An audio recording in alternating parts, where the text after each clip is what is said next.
स्वागत है आप सबका। गत कक्षाओं में हमने 4 सर्वनाम शब्दों का अध्ययन किया था और आज उसी क्रम में हम पढ़ रहे हैं किम शब्द। देखिए, किम का अर्थ होता है क्या, और ये भी तीनों ही लिंगों में चलता है। तो हम सर्वप्रथम अध्ययन करेंगे पुल्लिंग के शब्दों का। देखिए, किम शब्द अत्यधिक महत्वपूर्ण है।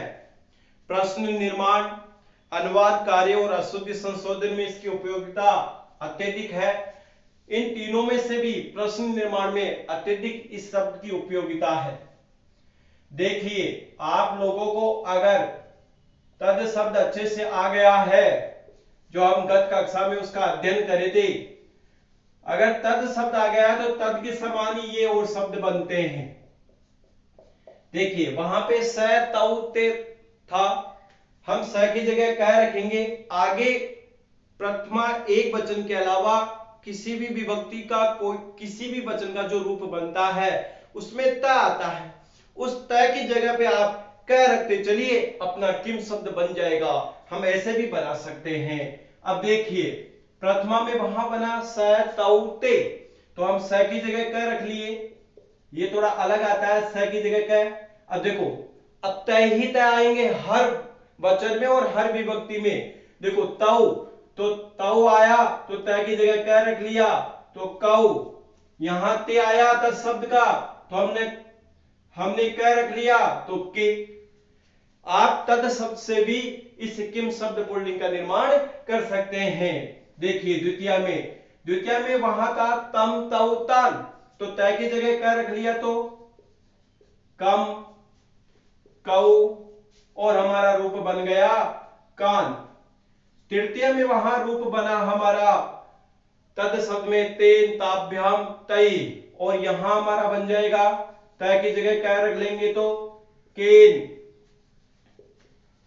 काभ्याम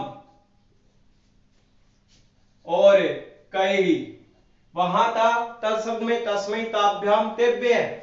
अब देखिए, यहां पे हम कह रख लेते हैं, तो यहां हो गया चतुर्थी एक वचन में कस्मै काभ्याम और केभ्यः। अब देखिए, तत्शब्द पंचमी में था तस्मात् ताभ्याम तेभ्य, तो यहां पे तय की जगह कह रखते ही कस्मात् काभ्याम केभ्यः। षष्ठी में था तत्शब्द में तस्से तयोः तेषाम, अब यहां षष्ठी में हो जाएगा तय की जगह कह रखते ही कस्य है, कस्य कयोः, कस्य कयोः केसा। वहां पे था हमारा तस्मिन तयो तेसु, और हमारा यहां सप्तमी में हो जाएगा कस्मिन कयोः केसु। इस प्रकार से ये पुल्लिंग के शब्द तद शब्द पुल्लिंग के अनुरूप ही बन गए हैं हमारे। प्रथमा एक वचन में वहां से आता, हमने कह रख लिया। आगे प्रथमा द्विवचन से लेके सप्तमी बहुवचन तक जो त आ रहा तद शब्द में, उस त की जगह पे आप कह रखते चलिए, हमारा एक किम शब्द भी बन जाएगा उसी के समान। देखिए, एक बार उच्चारण देख लेते हैं हम इसका।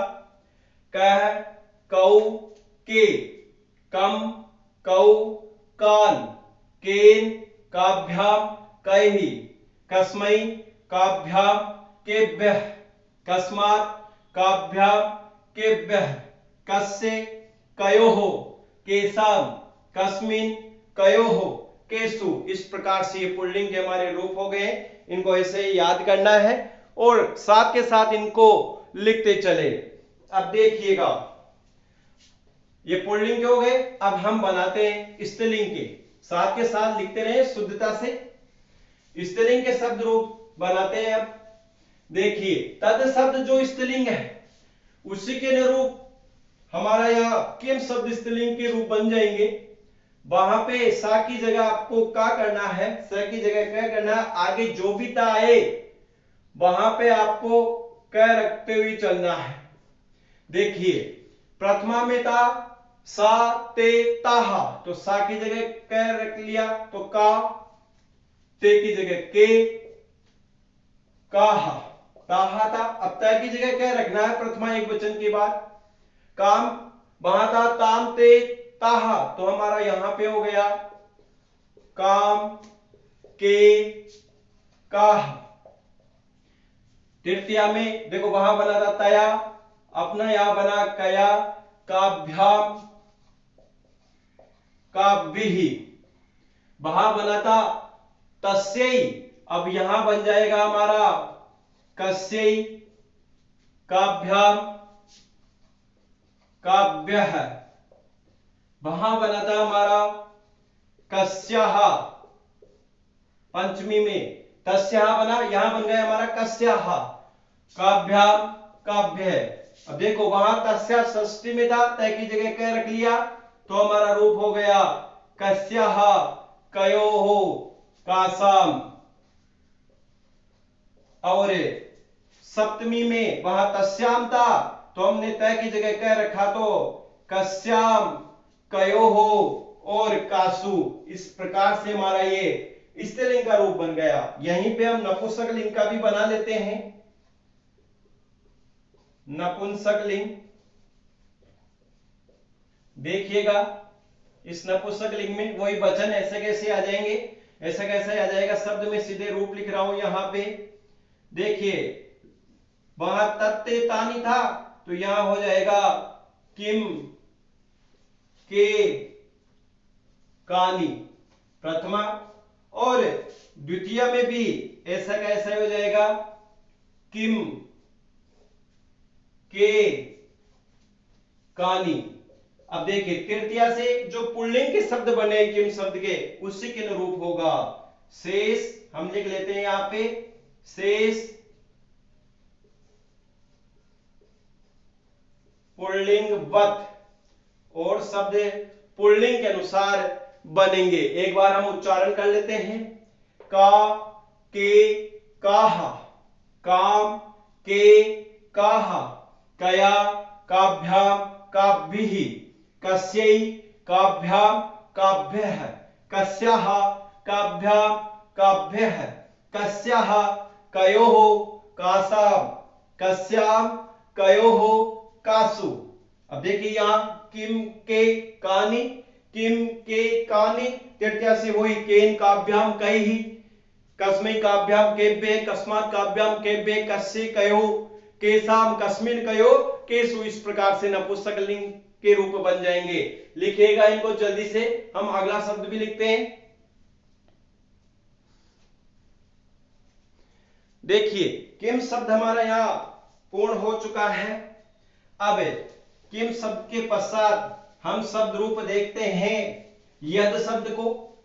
देखिए ये यद शब्द भी किम शब्द के अनुरूप है, ये भी तद के अनुरूप ही बन जाएगा। वहां पे हम किम शब्द का निर्माण कर रहे थे, तो तय की जगह पे क रख रहे थे। अब हम यद शब्द में तय की जगह पे ये रख देंगे। देखिए अनुवाद की दृष्टि से और अशुद्धि संशोधन की दृष्टि से काफी महत्वपूर्ण शब्द है, इसलिए हम उसकी भी चर्चा कर लेते हैं। देखिए तद शब्द हम पढ़े, तद शब्द का अर्थ था हमारा यह। अब हमारा 6 नंबर पे आ रहा है यद। मूल रूप से शब्द यही है, पुस्तकों में यद भी मिलता है, लेकिन हमें यद ही रखना है याद। और इसका अर्थ होता है जो, जिस और जिन। अनुवाद कार्य के लिए काफी महत्वपूर्ण शब्द है ये। और हम रूप बनाएंगे सर्वप्रथम पुल्लिंग के। देखिए तय की जगह पे आपको ये रखते हुए चलना है। अब देखिए स तौते, स की जगह पे ये। अब देखिए अब आपको तय की जगह पे ये रखना है तौते, तो तय की जगह पे ये रखा तो यौ ये। द्वितीय में यम यौ यान। अब मैं सीधा ही बना रहा हूं, आप इसको लिखने के पश्चात तद शब्द से मिला लेना, वहां पे मिला के आप देख लेना, वहां का जो तय है तय की जगह पे बस इसमें यह आ रहा है। आप इसको याद ना करो तो ऐसे भी बनाना सीख लो, ये भी आपके लिए अच्छा होगा। ये याभ्याम साथ के साथ आप भी बनाते रहे। यही, यस्मै, याभ्याम, येभ्यः, यस्मात्, याभ्याम, येभ्यः, यस्य, ययोः, येषाम्, और सप्तमी में हो जाएगा यस्मिन्, ययोः, येषु। इस प्रकार से पुल्लिंग के हो गए हमारे शब्द। उच्चारण बता देता हूं। यह है यौ, ये, यम, यौ, यान, येन, याभ्याम, यैहि, यस्मै, याभ्याम, येभ्यः, यस्मात्, याभ्याम, येभ्यः, यस्य, ययोः, येषाम्, यस्मिन्, ययोः, येषु। अब देखिएगा, अगर आपको ये याद करने में कोई कठिनता नहीं है, तद शब्द के अनुरूप है। अगर फिर भी कठिनता लगती हो तो आप इसमें एक ध्यान रखिएगा, वहां तक ज्यादा प्रयुक्त हो रहा था प्रथमा एकवचन के पश्चात, तो तय की जगह पे यहां पे हमें ये रख देना है, हमारा यद शब्द का निर्माण हो जाएगा। अब देखिएगा, अब हम देखते हैं इसके स्त्रीलिंग के रूप। स्त्रीलिंग के रूप किस प्रकार से बन रहे हैं वो भी हम देख लेते हैं। अब देखिए, तद शब्द स्त्रीलिंग के रूप आप स्मरण कर लीजिएगा, और वहां से हम प्रथमा एकवचन के अलावा तय हटाते चलेंगे और अपने रूप बनाते चलेंगे। स्त्रीलिंग तय के स्थान पे हम क्या करते चलेंगे, ये रखते हुए चलेंगे। प्रथमा एकवचन में स आएगा, उसकी जगह ये कर देना। आगे आ की मात्रा है तो हम भी यहां आ की मात्रा लगा देंगे। अब देखिए, साते ताह, तो या, ये, याह प्रथमा हो गया। द्वितीया में या, ये, याह। तृतीया में यया, याभ्याम, याभिः। तृतीया हो गया यस्यै। चतुर्थी में याभ्याम, याभ्यः, यस्याः, याभ्याम, याभ्यः, यस्याः। षष्ठी में ययोः, यासाम्,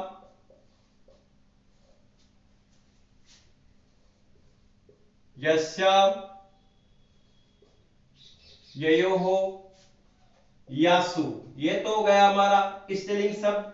यहीं पे हम नपुंसक लिंग को भी लिख लेते हैं। देखिए, ऊपर से वचन ऐसे कैसे आ गए, प्रथमा। प्रथमा में इसका रूप बनेगा यत, ये, यानी, और द्वितीय में भी ऐसा कैसा ही रूप इसका बन जाएगा, यत, ये, यानी। देखिएगा, उच्चारण देख लेते हैं एक बार हम। या, ये, याह, याम, ये, याह, यया, याभ्याम, याभिः, यस्यै, याभ्याम, याभ्यः, यस्याः, याभ्याम, याभ्यः। अब देखिए, तद के अनुरूप बन रहे हैं किम और यत् शब्द। यस्याः, ययोः, यासाम्, यस्याम्, ययोः, यासु। अब नपुंसकलिंग में यत्, ये, यानी, यत्, ये, यानी। अब देखिए, तृतीय से क्या होगा, शेष पुल्लिंगवत, पुल्लिंग के समान चलेंगे।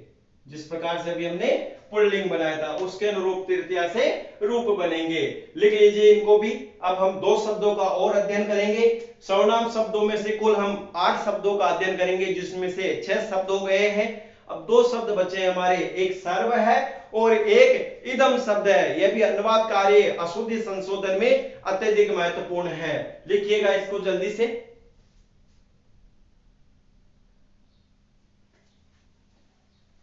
अब देखिएगा यद शब्द हमारा यहां हो गया है। अब हम जो 7वें नंबर पे शब्द का अध्ययन करेंगे वो है सर्व शब्द। देखिए अशुद्धि संशोधन और अनुवाद कार्य में काफी महत्वपूर्ण शब्द है और हम कुल यहां 8 सर्वनाम शब्दों का अध्ययन करेंगे, क्योंकि ये काफी महत्वपूर्ण शब्द, ये 8 ही मेरे को लगे, मैं इनका ही आपको यहां अध्ययन करवाऊंगा। अब देखिएगा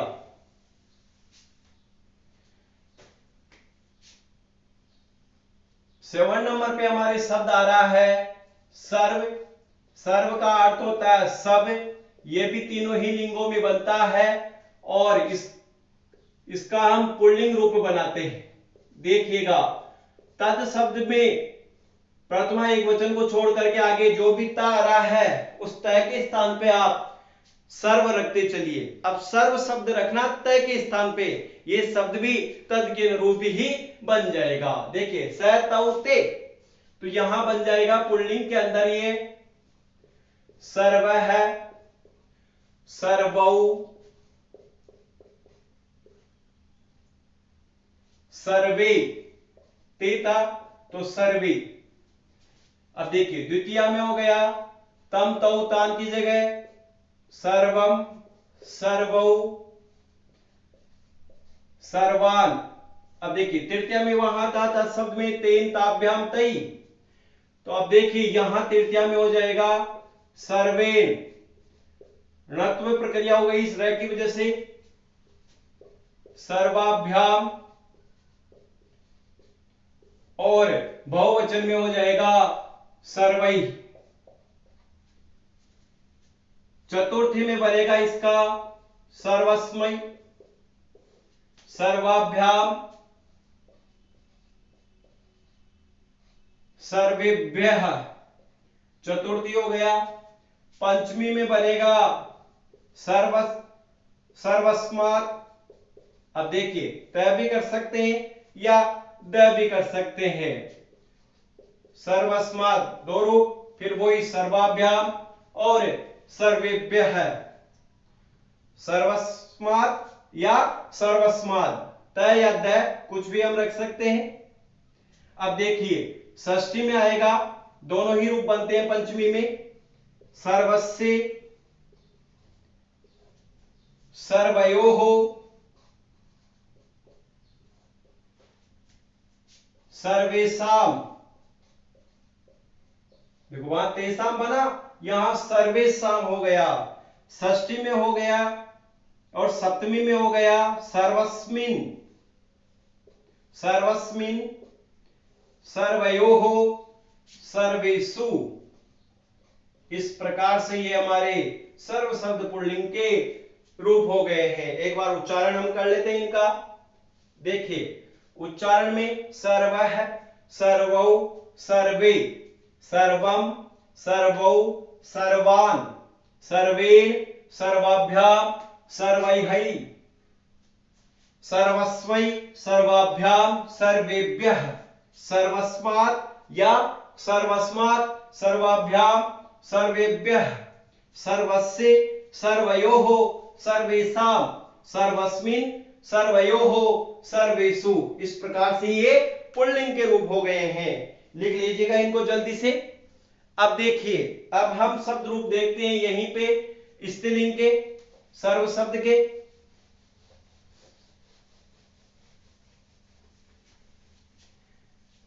देखिए जिस प्रकार से तद स्त्रीलिंग के बने उसी प्रकार से सर्व शब्द स्त्रीलिंग के भी रूप बन जाएंगे।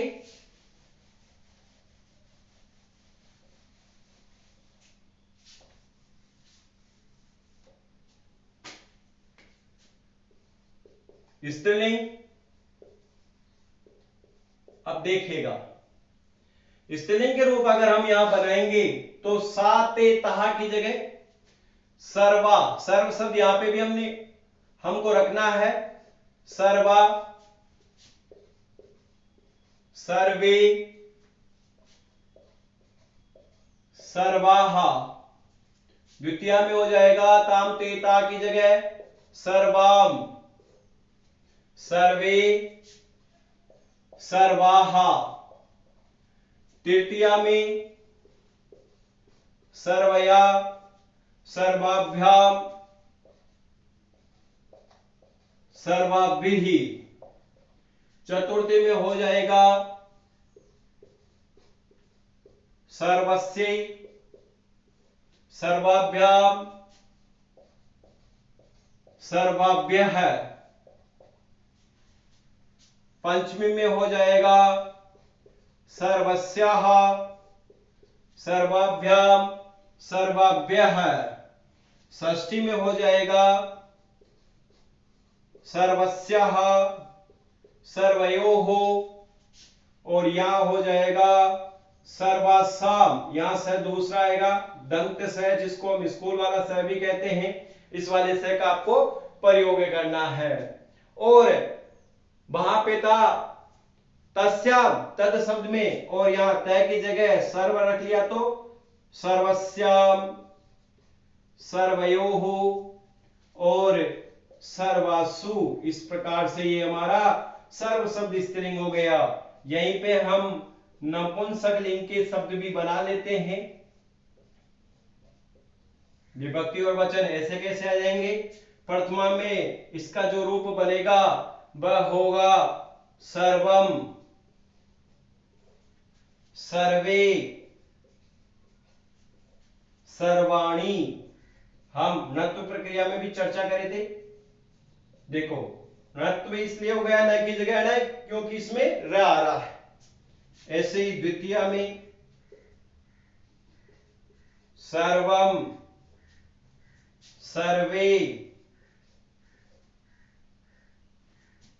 सर्वाणी।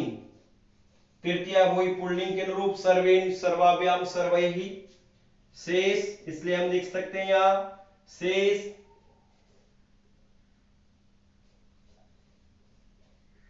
पुल्लिंगवत, और शब्द पुल्लिंग के अनुरूप बनेंगे। एक बार उच्चारण देख लेते हैं। सर्वा, सर्वे, सर्वाः, सर्वाम, सर्वे, सर्वाः, सर्वया, सर्वाभ्याम, सर्वाभिः, सर्वस्यै, सर्वाभ्याम, सर्वाभ्यः, सर्वस्याः, सर्वाभ्याम, सर्वाभ्यः, सर्वस्याः, सर्वयोः, सर्वासाम, सर्वस्याम, सर्वयोः, सर्वासु।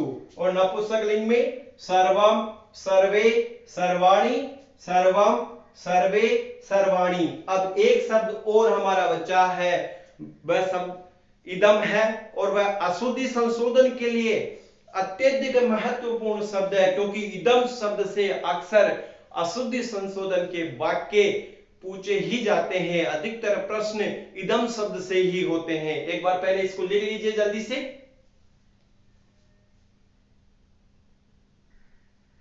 अब देखिएगा सर्व शब्द हमारा यहां पूरा हो गया। एक अंतिम शब्द रूप बचा है सर्वनाम शब्दों में से, जो महत्वपूर्ण है, जो हम अध्ययन करेंगे, और वह शब्द है इदम। देखिएगा इदम शब्द भी तीनों ही लिंगों में चलता है, और ये जो इदम शब्द है वह अशुद्धि संशोधन व अनुवाद कार्य में बहुत ही ज्यादा महत्वपूर्ण है। वाच्य परिवर्तन से भी इस शब्द से प्रश्न पूछे जा सकते हैं, सर्व से भी और इदम से भी। अब देखिएगा अंतिम शब्द पढ़ रहे हैं हम, जो महत्वपूर्ण शब्द है उनमें से, और वह है इदम। इदम का अर्थ अगर हम लेते हैं तो इसका अर्थ यह है, देखिए एतत् शब्द का भी यही था, और इस शब्द का भी अर्थ यही आ रहा है, यह है। और इदम एतत् शब्द में हमने किया इस और इन, तो इसमें भी हम ये कर सकते हैं। ये भी तीनों लिंगों में ही बनता है। तो हम सर्वप्रथम शब्द रूप बनाएंगे पुल्लिंग के शब्दों के शब्द रूप यहां बना रहे हैं। साथ के साथ लिखते चलना।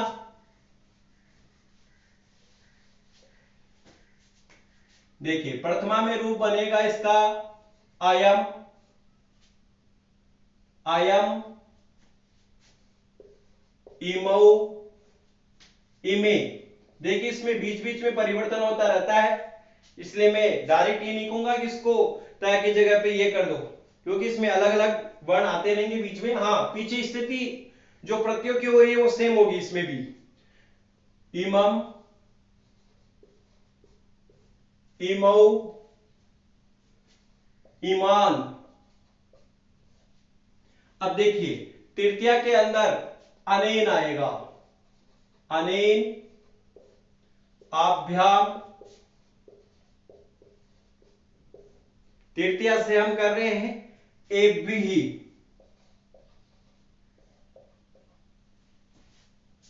चतुर्थी में अस्यै, सॉरी पुल्लिंग के बना रहे हैं तो अस्मै, अस्मै आएगा पुल्लिंग में।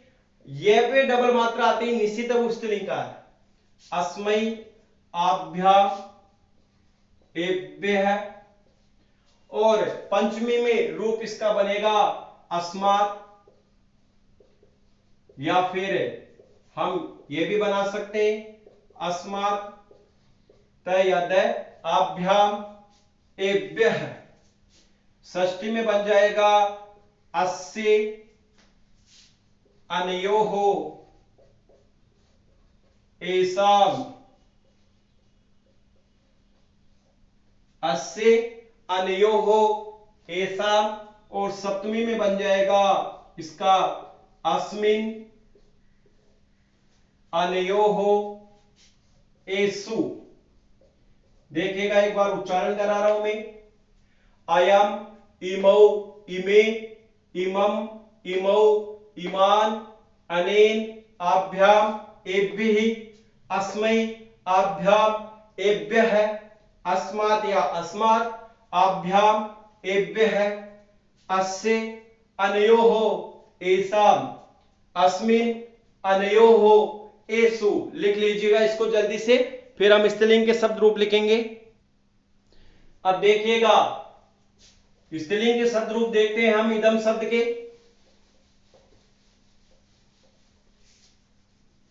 इसको अच्छे से याद रखें आप, क्योंकि अशुद्धि संशोधन और अनुवाद कार्य का ये काफी महत्वपूर्ण शब्द है, इसका प्रयोग अत्यधिक होगा।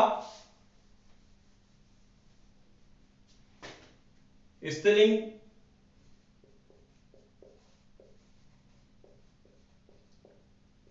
देखिएगा, स्त्रीलिंग में अगर इसके हम रूप बनाते हैं तो इसमें बनेंगे इयम, इमे,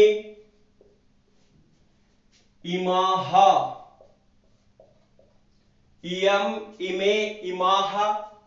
द्वितीय में बनेगा इमाम, इमे, इमाह।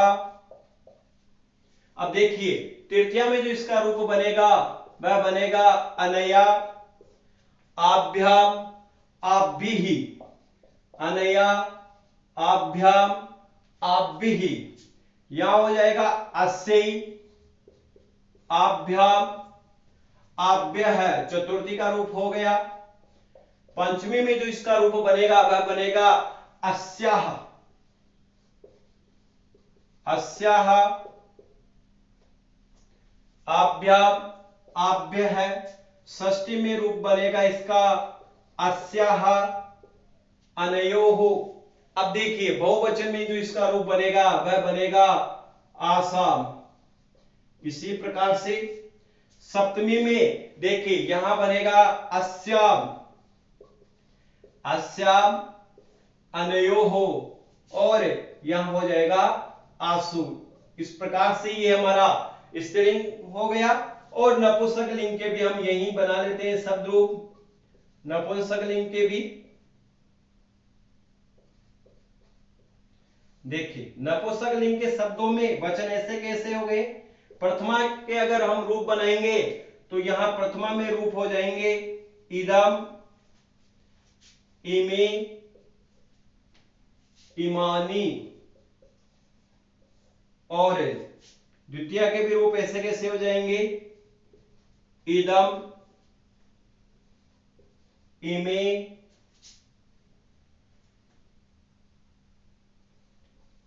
इमानी। इस प्रकार से प्रथमा और द्वितीय के हो गए। अब तृतीया से वही पुल्लिंग के अनुसार होंगे, तो हम लिख देंगे यहां तृतीया से शेष पुल्लिंगवत। जिस प्रकार से हमने इदम शब्द पुल्लिंग बनाए, उसी प्रकार से ये शब्द हो जाएंगे। एक बार हम उच्चारण देख लेते हैं। इयम, इमे, इमाह, इमाम, इमे, इमाह। अनया, आभ्याम, आभ्भिः, अस्यै, आभ्याम, आभ्यः, अस्याः, आभ्याम, आभ्यः, अस्याः, अनयोः, आसाम, अस्याम, अनयोः, आसु। और यहां हो जाएगा नपुंसकलिंग में इदम, इमे, इमानी, इदम, इमे, इमानी। देखिएगा, इस शब्द में लिखने में शुद्धता रखें और याद करने में भी ध्यान देकर के याद करें, क्योंकि हम पुल्लिंग और स्त्रीलिंग के शब्दों में कंफ्यूजन हमारे उत्पन्न हो जाता है बाद में। इसलिए इसको याद करने के बाद भी रिवीजन इसका बार बार करते रहें, ताकि हम इनको भूलें नहीं। इस प्रकार से हमारे जो शब्द रूप थे पुल्लिंग, स्त्रीलिंग, नपुंसकलिंग और सर्वनाम शब्द, इन सभी शब्दों का हमने अध्ययन किया है। अब जो आगामी कक्षाएं हमारी होगी वह धातु रूपों से संबंधित होगी। धन्यवाद।